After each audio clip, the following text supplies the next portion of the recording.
There's a guy in every room, you know the one. He doesn't wait to be called on. He doesn't second guess himself. He doesn't lower his voice when he's not sure. He raises it. And here's the thing nobody wants to say out loud. He usually wins. Not because he's right.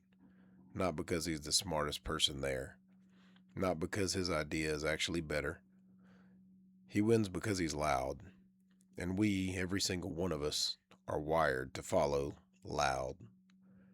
This is the story of Marcus, and what happened to him in a single Tuesday afternoon meeting is going to bother you. Because it should. Marcus is nobody special. That's important. He's not a genius. He's not a pushover either. He's just a regular guy. 34 years old, works in project management at a mid-sized company you've never heard of.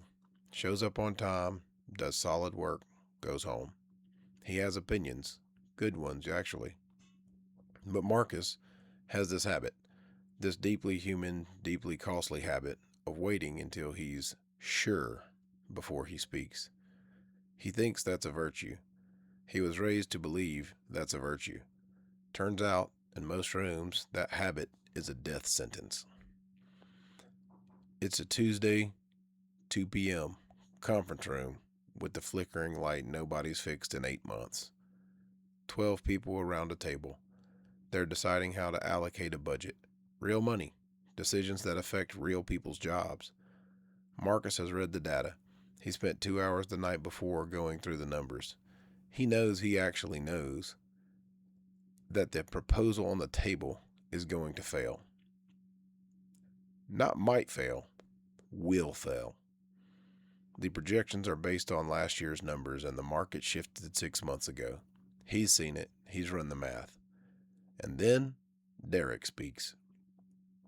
Derek is not a bad person. Let's be fair to Derek. But Derek is loud. Derek takes up space. Derek speaks the way some people drive, like he owns the road and everyone else is a guest on it. Derek hasn't read the full report. You can tell because he gets 2 of the figures wrong in the first 30 seconds. But he says those wrong figures with the absolute certainty of a man reading from stone tablets. This is a no-brainer, Derek says. We move the budget here, we hit our targets by Q3. Done. He leans back, folds his arms. The conversation, as far as Derek is concerned, is over. And here's where it gets uncomfortable. Watch what happens in the room. Susan, who is about to raise a concern, glances at Derek, then glances at her notepad, and writes something down instead of speaking. Tom nods. Tom doesn't actually agree. You can see it in his face, but Tom nods, because nodding is easier than being the one to push back on Derek. The junior staff doesn't say a word. They're reading the room, and the room is telling them this is decided. 2 people actually changed their minds, not because Derek gave them new information, but because he addressed their concerns. Simply because the way he said it made uncertainty feel embarrassing. This is not a story about being a bad meeting. This is a story about the human brain. Here's what's actually happening in that room, and it's been happening since we lived in caves. Confidence, the sound of confidence, the posture of confidence, the unblinking eye contact of confidence, triggers something ancient in us. It signals competence. It signals safety.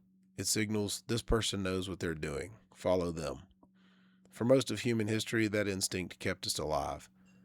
You didn't have time to fact check the person yelling, "Run!" when something was chasing the group. You simply ran.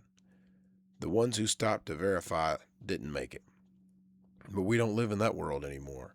We live in a world of spreadsheets and quarterly projections and city councils and corporate boardrooms.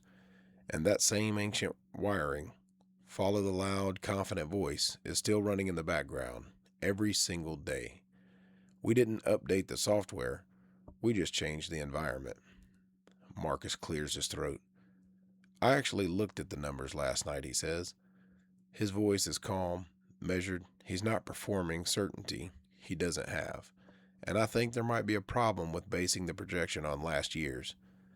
Derek cuts him off, not rudely. That's what makes it effective. Derek just continues, slightly louder, with a small smile that says, I appreciate your input, but we're already past this. The model's been stress tested, Derek says. We're good. Marcus knows the model hasn't been stress tested. He knows because he's the one who would have stress tested it, and nobody asked him to. But the room hasn't moved on, and Marcus, who waited until he was sure, who chose precision over volume, is now the one who looks uncertain. He doesn't speak again. They go with Derek's plan. 3 months later, it fails. Not dramatically, not in a way that makes headlines or gets anyone fired. It just quietly, steadily fails. The way things fail when the assumptions were wrong from the start.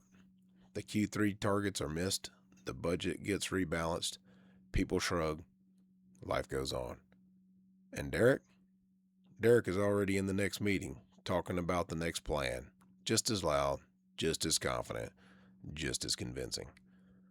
Nobody connects the dots, or if they do, they don't say it, because saying it out loud would mean admitting that they followed the loud voice instead of the careful one, and that's an uncomfortable thing to admit about yourself, so they don't, and Derek wins again.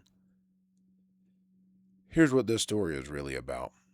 We like to believe that the best ideas win, that in the end, truth rises to the top, that the careful thinker gets their moment.